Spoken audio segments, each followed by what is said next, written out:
Hi hello வணக்கம். இந்த sweet and spicy biscuit செய்கிறதுக்கு நான் வந்து சர்க்கரை, 2-3 ஏலக்காய், 2 பட்டை ஃபஸ்ட்டு இதை அரைச்சிக்கலாம். இது கூட 2 ஸ்பூன் பொட்டு கடலை, 2 ஸ்பூன் ரவை, இது எல்லாத்தையும் ஃபஸ்ட்டு பவுடர் பண்ணிக்கலாம். நம்ம வந்து டைரெக்டாக சுகர் ஆட் பண்ண போகிறதில்ல, இந்த மாதிரி பவுடர் பண்ணிவிட்டு ஆட் பண்ண போகிறோம். ஸோ ஃபர்ஸ்ட் வந்து கோதுமை மாவு 1 கப் ஆட் பண்ணிக்கலாம். மைதா மாவு 1/2 கப், கொஞ்சமாக வெள்ளை எள்ளு, 2 ஸ்பூன் ரெட் சில்லி பவுடர். இந்த பிஸ்கட்க்கு தேவையான அளவுக்கு உப்பு கொஞ்சமாக ஆட் பண்ணிக்கோங்க. கொஞ்சம் இந்த ஸ்வீட் டேஸ்ட்டு நல்லா எடுத்து கொடுக்கும்.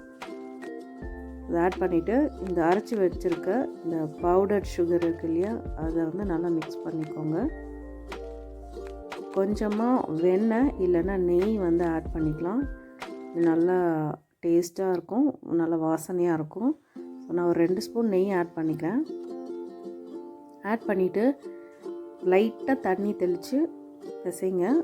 ரொம்ப தண்ணி ஊற்றிட வேண்டாம், கொஞ்சம் கொஞ்சமாக விட்டு பிசைங்க. இது ஆல்ரெடி சுகர் இருக்கிறதால மெல்ட் ஆகும், ஒரு மாதிரி வளவலன்னு போயிடும். ஸோ கொஞ்சமாக தண்ணி ஆட் பண்ணிவிட்டு இந்த மாவை நல்லா பிசைஞ்சிடலாம். நல்லா இப்போ இந்த சப்பாத்தி மாவு பிசைவோம் இல்லையா, அந்த மாதிரி நல்லா சாஃப்டாக பிசைஞ்சிருங்க, எந்த லம்ஸும் இல்லாமல். ஸோ அதை பிசைஞ்சிட்டு இப்போ நல்லா பிசைஞ்சாச்சு. இப்போ இந்த அளவுக்கு சாஃப்டாக இருந்தால் போதும். பாருங்கள் நல்லா எவ்வளோ திக்காக இருக்குது பாருங்கள், கெட்டியாக. ஸோ இது நல்லா தண்ணி கொஞ்சம் கொஞ்சமாக விட்டு பிசைஞ்சதால இந்த கன்சிஸ்டன்சியில் இருக்குது.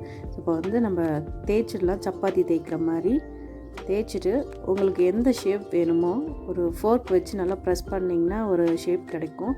ஸோ ஒரு டிசைன் மாதிரி மேலே இருக்கும் நல்லா. ஸோ உங்களுக்கு இன்னோவேட்டிவாக வேறு ஏதாவது பண்ணணும்னு தோணுச்சுனாலும் பண்ணிக்கலாம். நான் சிம்பிளாக தான் செஞ்சு காட்டுறேன். கொஞ்சமாக மாவு, மைதா மாவு வந்து அடியில் போட்டுட்டு தேய்ச்சிங்கன்னா கூட ஒட்டாமல் வரும். ஸோ நான் வந்து ஃபோர்க் ஸ்பூன் வச்சு நல்லா இது மாதிரி ப்ரெஸ் பண்ணிவிட்டு நைஃப் வச்சு நல்லா ஷேப் பண்ணிடுறேன். இப்போ நான் எனக்கு பிடிச்ச ஷேப்பில் நான் கட் பண்ணிக்கிட்டேன். இந்த மாதிரி கட் பண்ணிவிட்டு எண்ணெய் வந்து நல்லா காஞ்சதும் ஸ்லோ ஃப்ளேமில் வச்சுட்டு இந்த மாதிரி போட்டு எடுத்துருங்க. ஒரு பீஸாக கட் பண்ணிவிட்டு இந்த மாதிரி எடுத்திங்கன்னா ஈஸியாக வந்துடும். மாவு கொஞ்சம் போட்டு தேய்ச்சிங்கன்னா வந்து ஒட்டாமல் இருக்கும். ஸ்லோ ஃப்ளேமில் வச்சுட்டு இதை வந்து நல்லா போட்டு எடுங்க, இல்லைன்னா வந்து உடனே வந்து கருகிடும். ஸோ இப்போ இது நல்லா ரெடி ஆகிடுச்சு. வாசனை வந்து ரொம்ப சூப்பராக இருக்குது. நீங்களும் கண்டிப்பாக உங்கள் வீட்டில் இந்த மாதிரி பிஸ்கெட் ட்ரை பண்ணி உங்கள் கிட்ஸ்க்கெலாம் கொடுங்க, ரொம்ப லைக் பண்ணி சாப்பிடுவாங்க. ஒரு ஏர்டைட் கண்டெய்னரில் ஸ்டோர் பண்ணி வச்சிட்டிங்கன்னா ரொம்ப நாளைக்கு கெட்டு போகாமல் இருக்கும். ஈவினிங் ஸ்கூல் விட்டு வந்தால் இந்த மாதிரி பிஸ்கெட்ஸ் வந்து எடுத்து கொடுத்திங்கன்னா சாப்பிடுவாங்க. ஸோ கண்டிப்பாக உங்கள் வீட்டில் ட்ரை பண்ணி பார்த்துட்டு எப்படி இருந்ததுன்னு எனக்கு கமெண்ட் செக்ஷனில் சொல்லுங்கள். இன்னொரு இன்ட்ரெஸ்டிங் வீடியோவில் உங்களை மீட் பண்ண. Until then by from preetharajkumar.